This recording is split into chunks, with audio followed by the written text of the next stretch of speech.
চাবে তা মিলবে, যা চাবে তা মিলবে, চিরদিনের যৌবন মিলবে। আনতাশিব্বু ফালা তাহরামু আবাদা, চিরদিন যুবক থাকবে, বৃদ্ধ কোনোদিন হবে না। আনতাহইয়াউ ফালা তামুতু আবাদা, চিরদিন জীবিত থাকবে, মৌত কোনোদিন হবে না। আনতাসিহু ফালা তামরাদু আবাদা, চিরদিন সুস্থ হবে, অসুস্থ কোনোদিন হবে না। আনতানআমু ফালা তাইয়াসু আবাদা, চিরদিন নিয়ামত বাড়বে, কোনোদিন কমবে না। ওই জান্নাত মিলবে, চাই না? আল্লাহ কিন্তু দিতে চান। প্রমাণ দিছি আমি দুইটা, আমরা জান্নাত চাই, আল্লাহ আমাদেরকে দিতে দিতে প্রমাণ দিছি দুইটা, একটা মুসলমান আর একটা উম্মতে মুহাম্মাদি। যদি দিতে না চাইতেন তাহলে মুসলমানের ঘরে পাঠাইতেন না, যদি দিতে না চাইতেন তাইলে উম্মতে মুহাম্মাদি কোনোদিন বানাইতেন না। কিন্তু একটা প্রশ্ন আপনাদের কাছে আমার, আমি শেষ জায়গায় চলে আসছি, দীর্ঘ রাত পর্যন্ত কথা হোক এটা পছন্দ করি না, শেষ জায়গা পর্যন্ত চলে আসছি। জান্নাত তো চাই, আল্লাহ দিতে চায়, কিন্তু আমাদের প্রস্তুতি কতটুকু, কতটুকু আমরা নেওয়ার জন্য আগ্রহী, কতটুকু আমরা জান্নাত পাইতেছি, নেওয়ার জন্য আমরা আগ্রহী কতটুকু, আমাদের প্রচেষ্টা কতটুকু, আমাদের পরিশ্রম কতটুকু, আমাদের দৌড় কতটুকু, আমাদের শিক্ষা কতটুকু, আমাদের দীক্ষা কতটুকু, আমরা জানি কতটুকু, কতটুকু শিখতেছি যে ওই জান্নাত কিভাবে মিলবে। জান্নাত তো চাই, আল্লাহ তো দিতে চান, কিন্তু আপনার আমার প্রস্তুতি কতটুকু জান্নাতের জন্য, বলেন কতটুকু প্রস্তুতি? প্রস্তুতি যদি থাকতো তাহলে সব বাদই দিলাম, সব বাদ দিলাম, একটা জিনিসকেই ধরলাম। যদি প্রস্তুতি থাকতো তাইলে এই এলাকায় আজান হইতো। এই গ্রামে কয়টা মসজিদ? কয়টা? 17টা, 14টা, ঠিক আছে মেনে নিলাম। প্রত্যেক ওয়াক্তে 14টা মসজিদ ভরে? হ্যাঁ, শুধু জুমার দিন ভরে, ঠিক না? এছাড়া তো ভরে না। কি প্রতিদিন এই গ্রামের মানুষ আকাশে চলে যায়? এই গ্রামই তো থাকে, ঠিক না? তাহলে 5 ওয়াক্ত কেন ভরে না? ফজরের নামাজ তো জান্নাতের টিকিট ছিল, টিকিট। ফজরের নামাজ জান্নাতের টিকিট ছিল। ফজর আর আসরের নামাজ জান্নাতের গ্যারান্টি ছিল। ফজরের নামাজ জান্নাতের টিকিট ছিল। ইন্না কুরআনাল ফাজরি কানা মাশহুদা, কোরআন বলে, হাদিস বলে, মান সাল্লাল বারদাইন দাখালাল জান্নাহ, যে 2 ওয়াক্তের নামাজ পড়লো জান্নাত তার জন্য অবধারিত। 5 ওয়াক্ত তো মসজিদ ভরে না, সবগুলো বাদই দিলাম। আল্লাহ 5 বার ডেলি ডাকে, আর জান্নাত দিতেই ডাকে। যদি জান্নাত না দিতে ডাকতেন তাইলে এই মাদ্রাসার ছেলেরা জিজ্ঞাসা করেন এদেরকে, এরা মক্তবে যখন পড়ে তখন মক্তবের 3 নম্বর হাদিস হলো, 3 নম্বর নুরানি যারা পড়ে ডাইকা নিয়ে আসেন, ওর 3 নম্বর হাদিস হলো মিফতাহুল জান্নাতি, মিফতাহুল জান্নাতি। কি মাদ্রাসার ছেলেরা নাই? মিফতাহুল জান্নাতি আসসালাহ, জান্নাতের চাবি হলো নামাজ। অথচ আল্লাহ ডাকে। কে ডাকে? আমি সব জায়গায় চলে আসছি, কে ডাকে? দুনিয়ার পদস্থ লোক ডাকলে তো লঙ্গির খবর থাকে না। অথচ কে ডাকে? হায় হায়, শুধু কি আল্লাহ ডাকে? 99 পদের মালিক ডাকে।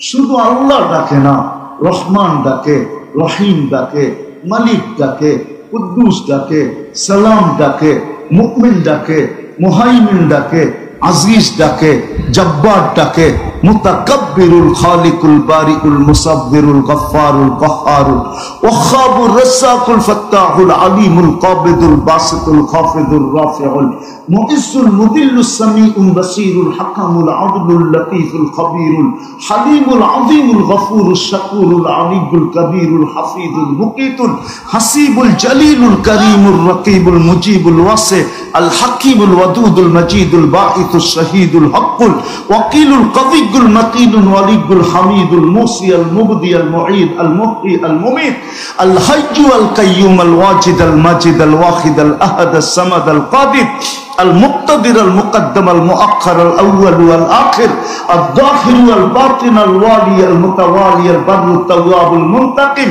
العفو الرؤوف مالك الملك ذا الجلال والإكرام المقسط والجامع والغني والمغني المانع الدار النافع النور الهادي البديع والباقي الوارث الرشيد الصبور جل جلاله 99 পদের মালিক আল্লাহ ডাকে আল্লাহ। জান্নাতের চাবি দিতে ডাকে, চাবি। জান্নাত তো চাই, আল্লাহ দিতে চায়। বর্ণনা তো আমি একটু দিলাম, জান্নাতের বর্ণনা দিয়ে তো শেষ করা যাবে না, যাওয়া ছাড়া বোঝানো যাবে না যে কোন জান্নাত আল্লাহ দিতে চায়। কিন্তু প্রস্তুতি কতটুকু, কতটুকু প্রস্তুতি? যেই রসুল জান্নাত নামাজের ভিতরে জামাজের বিনিময়ে জান্নাতের চাবি নিয়ে আসছেন, ওই নামাজের জন্য আল্লাহ ডাকে। বিদায় কথার শেষ জায়গায় চলে আসছি, আসেন আজকে কমসে কম এই মাহফিল থেকে তওবা করা। আমি আসছি অনেক আগে, 8:45 দিকে আসছি, না মনে হয় 8:15 দিকে আসছি। আমি ওয়াজ শুনতেছিলাম আমার আগের জনেও, আর আমি সাখাওয়াত হোসেন রাজি সাহেবের ওয়াজ শুনতেছিলাম। আর লম্বা ওয়াজের প্রয়োজন নাই, আসেন আজকে তওবা করে অঙ্গীকার করি। জান্নাত যদি মনে প্রাণে চাই যে আমি ওই জান্নাত চাই, তাইলে কমসে কম আজকে আসেন অঙ্গীকার করি যে আজকের থেকে মৌতের পূর্ব মুহূর্ত পর্যন্ত যতক্ষণ এই দেহের ভিতরে হুঁশ থাকবে নামাজ ছাড়বো না, না, না, না। পাক্কা? পাক্কা? আর নামাজ যে পড়লো সে আল্লাহ রসুলের চোখে শীতলতা দিল, শীতলতা। আল্লাহ রসুল বলছে আমার চোখের শীতলতা নামাজ, আমার চোখের শীতলতা নামাজ। যার কারণে আজকে মুসলমানদের যে দুরবস্থা, একটা কথা বলেই শেষ করতেছি, মুসলমানের দুরবস্থার কারণ এটাই যে মুসলমান সব ছাড়ছে তো ছাড়ছে, কিন্তু সবচেয়ে দুঃখের বিষয় হলো মুসলমান নামাজ ছেড়ে দিচ্ছে। আল্লাহ রসুল বলছে মা বিকুম, ওই দিন তোমাদের কি দুরবস্থা হবে যেই দিন তোমরা উমিতাতিস সালাহ, তোমাদের নিমজ জীবন থেকে নামাজ মরে যাবে। আজকে ইহুদিদের কিতাবে পর্যন্ত লেখা আছে যেদিন মুসলমানদের জুমার জামাত আর ফজরের জামাত সমান হবে, ওই দিন থেকে মুসলমানদের বিজয়ের পালা শুরু হবে।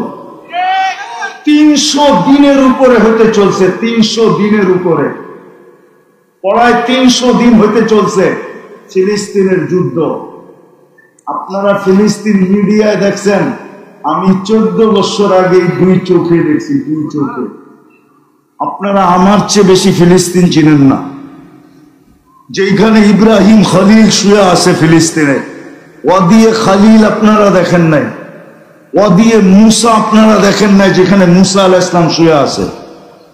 70 জনের বেশি জলিলুল কাদের নবী শুয়ে আছে, প্রথম সারির নবীরা, যেখানে সমগ্র নবীদের সম্মিলন হয়েছে বাইতুল মুকাদ্দাসে। মেরাজের রাত্রে আমাদের নবীজি বয়ান করছেন এবং নামাজের ইমামতি করছেন। যেইখান থেকে উনি মেরাজে গেছেন, ফিলিস্তিনের জমির ইতিহাস আপনারা আমার চেয়ে বেশি জানেন না। 300 দিনের উপরে হতে চলল, বিজয়ের কোন চিহ্ন দেখা যাইতেছে না।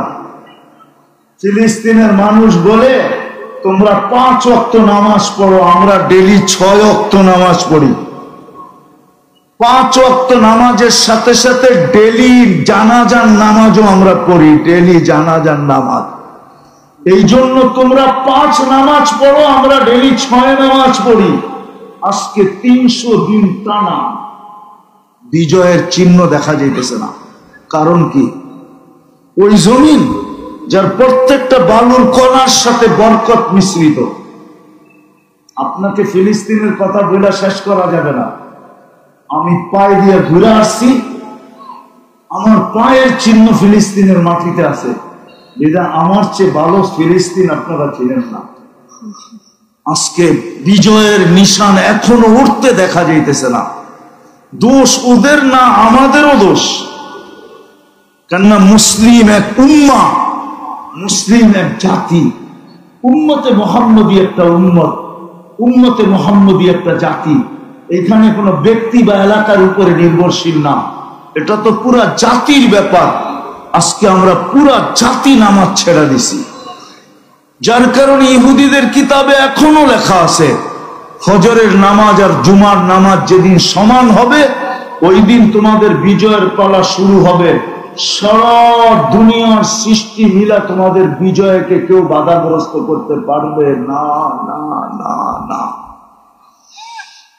এই জন্য পায়ে হাত দিয়ে বলি, আসেন আজকে তওবা করে আমরা এই মজলিস থেকে অঙ্গীকার করি যে আজকের থেকে আমরা নামাজ ছাড়বো না। পাক্কা? আল্লাহ রসুলের আদর্শের সবচেয়ে বড় আদর্শ। চলেন শুধু 2টা আপনাদেরকে শুনাই। সবচেয়ে বড় আদর্শ, জমিনে পা দিতে দেরি, সেজদা করতে দেরি করেন নাই। নামাজ যদি সবচেয়ে বড় আদর্শ না হইতো, মার পেটের থেকে বাহির হওয়ার পরে মাত্র চাদরে রাখা হয়েছে, ডাইন দিক হইয়া সেজদায় যাইতে দেরি করেন নাই। লম্বা সেজদা, মেসেজ দিছেন উম্মত আসতে দেরি, তোমাদেরকে মেসেজ দিতে দেরি করতেছি না, নামাজ, নামাজ, নামাজ, নামাজ। আর যেই দিন দুনিয়ার থেকে চলে যেতেছিলেন, 2 জনের কাঁধের উপরে ভর করা মসজিদে যাইতেছিলেন। বুখারী শরীফে আছে পাও গুলা মাটিতে হেসরাইতে ছিল। ওই সময় মুখে চিৎকার ছিল, আসসালাহ, আসসালাহ, ওমা মালাকাত আইমানুকুম, ও আমার উম্মত, নামাজ, নামাজ, নামাজ, নামাজ। এই জন্যই তো যে লেখছে বড় সুন্দর লেখছে যে ওর চেয়ে বড় হতভাগা কেউ নাই, ওর চেয়ে বড় কপাল পড়া কেউ নাই, ওর চেয়ে বড় নিমক হারাম কেউ নাই, ওর চেয়ে বড় অদম কেউ নাই যে আজান শুনলো আর মসজিদে আসলো না। বাইজিদ বুস্তামি মনে হয়, আব্দুল কাদের জিলানী রহমতুল্লাহ আলাইহি মনে হয় এই জন্যই লেখছেন যে শুকর পর্যন্ত সকালে উঠে আল্লাহকে বলে, আল্লাহ কাইলা ইয়াকা আউয়ালা নাযরিন আলা মান লা ইউসাল্লি, যে নামাজ না পড়ে সকালে ঘুমের থেকে উঠলে আমার প্রথম দৃষ্টিটা যেন ওর উপরে না পড়ে। ও আমার কাছে এতটুকু নিকৃষ্ট। এই জন্য আজকে অঙ্গীকার করি তওবা করা যে নামাজ আর কোনোদিন ছাড়বো। আল্লাহ আমাদেরকে আমল করার তৌফিক দান করেন।